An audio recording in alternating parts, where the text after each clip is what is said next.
आपके हिसाब से अगर मुझे कोई शराब दे दे और मैं गुरु मंत्र ले लूँ तो फिर उसके बाद अगर मैं मर जाऊँ तो फिर तो यमराज के पास मेरा कुछ है ही नहीं। नहीं। जय श्रीमन नारायण दोस्तों, मैं श्रेयस स्वागत करता हूं अपने YouTube channel reaction by Shreyas में। तो जैसा कि आप जानते हैं, गुरुजी की लाइव प्रश्नोत्तरी होती है जिसमें लोग आते हैं और अपने प्रश्नों का उत्तर पाकर बहुत ज़्यादा प्रश्न होते हैं। तो आज हम ऐसे ही एक वीडियो देखेंगे जिसमें एक व्यक्ति गुरुजी के पास आता है और भागवत को लेके और उल्टे पुल्टे सवाल करता है, जिसे सुनकर गुरुजी बहुत ज़्यादा क्रोधित हो जाते हैं। जी हाँ दोस्तों, सही सुना आपने। तो गुरुजी जब क्रोधित हो जाते हैं तो उसको गुरुदेव ने क्या कहा है, क्या श्राप दिया है, या उसकी बात सुन के उसकी बात का हल निकाला है, तो आज हम इस वीडियो में देखने वाले हैं। राम राम। उसके बाद गुरुजी शायद इतने शब्द तो नहीं है कि मैं आपसे प्रश्न पूछ सकूं, पर हाँ, आप कहते हैं कि इंसान कर्मदंड भोगता है और भगवान भी कर्मदंड भोगते हैं। ठीक है। उसके बाद भगवान राम, जबकि वो तो राम भगवान और उनके भी गुरु थे, और आप कहते हैं कि गुरु मंत्र लेने के बाद इंसान के सारे पिछले पाप खत्म हो जाते हैं। ठीक है। तो भगवान राम ने भी तो मंत्र लिया था, तो उनके पाप या उनका जो भी पिछला था वो क्यों नहीं खत्म हुआ? उन्हें फिर वनवास जाना पड़ा, इतना दुख, वो सब उन्हें जो भी था उन्हें वो झेलना पड़ा। तो इसलिए झेलना पड़ा क्योंकि भगवान राम को ये लीला करनी ही थी। यदि राम जी वनवास नहीं जाते तो फिर आप और हम कैसे जानते कि राम जी कौन हैं? राम जी यदि हैं, यदि उनकी लीला है, तो केवल यही तो हम जानते हैं कि राम जी वनवास गए और उसी दौरान उन्होंने इतनी लीला की। राम जी लगभग 11,500 वर्षों तक थे, परंतु 11,500 वर्ष की लीला कोई नहीं जानता, 14 साल की सब जानते हैं।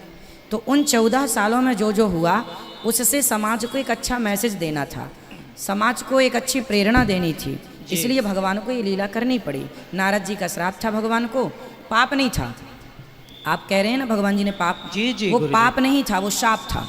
तो शाप नारद जी ने दिया था, तो शाप के कारण राम जी को वनवास हुआ। वो शाप था, पाप नहीं। पाप अलग चीज होती है, शाप अलग चीज होती है। तो आपके हिसाब से अगर मुझे कोई शराब दे दे और मैं गुरु मंत्र ले लूँ तो फिर उसके बाद अगर मैं मर जाऊँ तो फिर तो यमराज के पास मेरा कुछ है ही नहीं। नहीं, देखो, गुरु मंत्र लेने के बाद सारे पाप क्षमा हो सकते हैं, पर शर्त है उसकी। जी। आपकी शर्त यह है कि जैसे आपने गुरु मंत्र लिया तो आपके सारे पाप समाप्त हो जाएंगे, पर शर्त एक है कि आगे से, जी, आज ने आपने गुरु मंत्र लिया तो अब से आप कभी पाप नहीं करेंगे, तब तो क्षमा होगा। भाई सॉरी आपसे कोई कहता है तो सॉरी का अर्थ ये है ना कि जो गलती उसने की है अब वो गलती नहीं करेगा। अब वो गलती बार बार करे और सॉरी कहता चले तो आप माफ़ करेंगे? जी। उसी है कि एक जो आदमी शराब पीता है वो फिर साथ वाले जो है उसके पीते हैं उसको भी वो शराबी बना देता है। ठीक है। जो गांजा पीता है उसको भी वो गंजेड़ी बना देता है। पर मैं कहता हूँ मैं शराब पीता हूँ, पर मैं तो किसी को नहीं बनाता। तो सब नहीं ना, ये बातें सबके लिए नहीं है, इसलिए हर बात में कुछ मान लिया करिए। कुछ शराबी, कुछ गंजेड़ी। जब ये बात कही जाए कि शराबी शराब 10 को शराबी बना दे, तो यहाँ पर कुछ शब्द छिपा साइलेंट है। इंग्लिश में कुछ साइलेंट होता है कि नहीं? जी जी जी। बस यही है, कुछ साइलेंट है यहाँ पर कि कुछ शराबी। अब जैसे मैं कहता हूँ कि आजकल बेटे माँ बाप को घर से निकाल देते हैं, तो इस समय सारे बेटे नहीं आ गए, इस समय कुछ साइलेंट हैं। हर बार नहीं कहा जा सकता ना कुछ। तो मैं कहता हूँ कि आजकल के बेटे नालायक हो गए हैं, तो सारे बेटे नहीं, कुछ साइलेंट है यहाँ पर, तो वो आपको समझना पड़ेगा। शराबी, बहुत सारे शराबी औरों को शराबी बनाते हैं, पर सब नहीं है। कई लोग तो शराबी ऐसे हैं कि वो तो हाथ जोड़ के कहते भैया मैं पी रहा हूँ तू मत पी, ऐसे भी लोग होते हैं। तो फिर गुरुजी वो तो फिर पाप के भागी नहीं हुए ना? कौन? खुद पी रहे हैं वो तो पाप कर ही रहे हैं ना, औरों को नहीं बना रहे हैं वो ठीक है, पर जो खुद पी रहे हैं वो क्या पाप नहीं है? शराब पीना क्या अच्छी बात है? नहीं गुरुजी। इस तरफ आ जाइए किनारे। जी मैं बताओ, शराब पीना अच्छी बात है? हाँ बस। जी नहीं गुरुजी। फिर तो गुरुजी आप मुझे बताएं कि मैं शराब छोड़ना चाहता हूँ, पर मैं क्या करूँ कि मैं इतना बड़ा निर्धम हूँ कि मैं भगवान को बोल बोल के भी थक गया पर नहीं छोड़ पाता हूँ। आप शराब रोज पीते हैं? कभी कभी? जी रोज। कितनी पीते हैं? हाफ हो जाती है। हाफ। हाफ का मतलब क्या होता है? हम नहीं जानते। आधा आधा। आधा भी हम नहीं जानते। पौआ मतलब 1 पाव, 250 ग्राम, ऐसा बोल सकते हैं। गुरुजी अब वजन में बोलोगे तो आधा किलो ले लो। आधा किलो? जी। तो कितने की आती है ये? गुरुजी अगर सस्ती वाली पियो तो बहुत सस्ती में आ जाती है, महंगी वाली पियो तो नहीं, कोई आप कीमत जो ही नहीं पीते है। हैं उसका बजट क्या है? वो 120 रुपये। 120 रुपए की आप रोज पी जाते हैं? जी 120 रुपए का अर्थ ये हुआ कि आज यदि हम एक थाली भोजन प्राप्त करें तो 80 रुपए का अच्छी आ जाती है, क्यों? जी 100 रुपए की थाली तो भरपूर हो जाएगी जिसमें आदमी का पेट भर जाएगा। जी गुरुदेव। तो देखिए, आप यदि 100 रुपए किसी को भोजन कराएं भरपेट तो 100 रुपए खर्च करने के बाद पुण्य भी मिल रहा है और 20 रुपए बच भी रहे हैं और पुण्य आपको मिल रहा है। देखो, आप तो पढ़े लिखे लग रहे हैं हमें बहुत ज़्यादा। जी क्या कर गुरुदेव, रखा है बस- आपने पढ़ाई में? जी मैंने MBA कर रखा है। शादी हो गई आपकी? जी गुरुदेव। देखो, आप इतने पढ़े लिखे हैं, युवा हैं, आज की पीढ़ी है, आने वाला भारत, आने वाला भविष्य आप ही हैं। आप जैसे लोग यदि शराब के नशे में धुत हो जाएंगे तो बताइए हमारे देश का क्या होगा? गुरुजी उसकी मजबूरी होती है। कैसी मजबूरी है बताइए?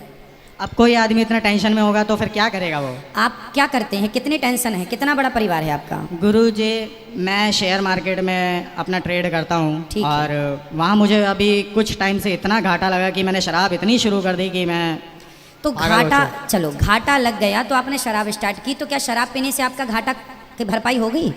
नहीं गुरुजी, अब भरपाई तो भरपाई घाटे की नहीं हुई बल्कि शरीर और डैमेज होना स्टार्ट हो जाएगा कुछ दिनों के बाद। मेरे भाई, घाटा का अर्थ ये नहीं कि मैं शराबी हो जाऊं। अरे जीवन में हानि लाभ, एक आदमी का नाम बताओ, टाटा बिरला, अडानी अंबानी, क्या बिल गेट्स, क्या इनके जीवन में कभी घाटा नहीं हुआ होगा? एक आदमी का नाम बताओ जिसके जीवन में उतार चढ़ाव ना आता हो, आर्थिक तंगी ना आती हो। कभी जी, भगवान जी। छप्पर फाड़ के देते हैं तो कभी कभी दो दो भगवान रोटी के भी लाले पड़ जाते लाले पड़ जाते हैं, तो बिल्कुल, ये ये मैंने सबके आजमाया साथ है। है। ये मुझे भी वो दिन याद है जब मेरे पास सुबह भोजन के बाद शाम की व्यवस्था ढूंढनी पड़ती थी कि क्या होगा। तो अब मैं तो टेंशन में था उस समय जब रोटियों की व्यवस्था नहीं थी, हम तो भीख मांगते थे। तो भीख मांगना, आपको तो ये नौबत नहीं आई कि आपको भीख मांगना पड़ जाए? जी राम की मेहर। फिर मैंने भीख मांगा है, मेरे भी जीवन में टेंशन थी, है ना? तो मैंने तो शराब नहीं स्टार्ट की कि अरे अब तो मुझे भीख मांगना पड़ रहा, चलो पी लें चिंता कम हो जाएगी। ये रास्ता गलत है जी। आप लोगों ने वो फिल्मी गाने सुन लिए ना, इसलिए रास्ता भटक गए जी, कि जी, मुझे जी। पीने का शौक नहीं, नहीं, पीता हूँ गम भुलाने को। के लिए। ये सारे लोग आज के युवाओं को आप जैसे युवाओं को भटकाने के लिए ये गाने तैयार किए गए हैं ताकि आप जैसे लोग इसी दलदल में उलझे रहें, ना अपना विकास करें ना देश का विकास करें। ये गाने षड्यंत्र के तहत बना के पेश किए गए। नहीं बताइए, क्या इन गानों का विरोध नहीं होना चाहिए था उस जमाने में? ये पिक्चरें बनाने की क्या जरूरत थी जिसमें शराब का अब मैं भागवत जी करता हूँ तो मैं यदि शराब पीने, यदि मैं शराब, मेरी फोटो ही आप देख लें शराब पीते हुए की, तो लोगों को क्या लगेगा, अरे अनिरुद्धाचार्य जी शराब पीते हैं तो हम भी पिएं। अरे मैं जो काम करूँगा ना, मैं ये दास अनिरुद्ध, मैं इस पद पर बैठकर जो करूँगा वो समाज करेगा।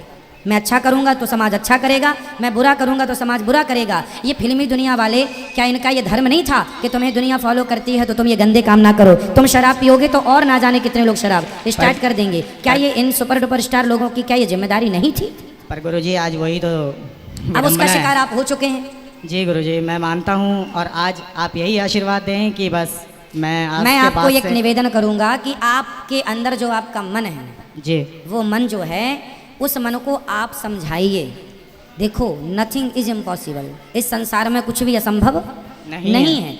आप चाहें तो आज शराबी हैं, कल बहुत अच्छे व्यक्ति हो सकते हैं। आप जी ही गुरुदेव। दुनिया को प्रेरणा दे सकते हैं, ये बता सकते हैं कि देखो मैं शराब पीता था लेकिन अब मैं कथा सुन के इतना बदल गया हूँ कि मैं सदा के लिए त्याग कर चुका हूँ। लोग आपसे सीखेंगे, ये आप सारी दुनिया के लिए प्रेरणा बन के खड़े हो जाएंगे। जी अपने दोस्त, गुरुदेव, मुझे और मेरी पत्नी को आशीर्वाद दीजिए कि वो सदा राम की भक्ति करती बिल्कुल सदा आप भगवान की सेवा में लगे रहें। भगवान आपको सदा सुखी रखें और जी। स्वस्थ रखें। रहे। जी गुरुदेव तालियां हो भैया धन्यवाद। के लिए, इस संकल्प के लिए कि इन्होंने सोचा। और जो आदमी कहते हैं ना, जहाँ चाह है वहाँ राह है, चाह है, गुरुदेव, चाह हाँ। जगी है तो राह भी मिलेगी। देखा आप लोगों ने, गुरु जी ने कितने सरलतापूर्वक और आसानी से क्रोध शांत करके इस व्यक्ति को अच्छे से राय दी है। और आपको आज की राय गुरु जी की कैसी लगी है या आपका क्या कहना है, ये आप मुझे कमेंट सेक्शन में बता सकते हैं। मिलता हूँ ऐसे दूसरे किसी भक्ति में नए वीडियो को लेकर, तब तक के लिए जय श्री मन नारायण।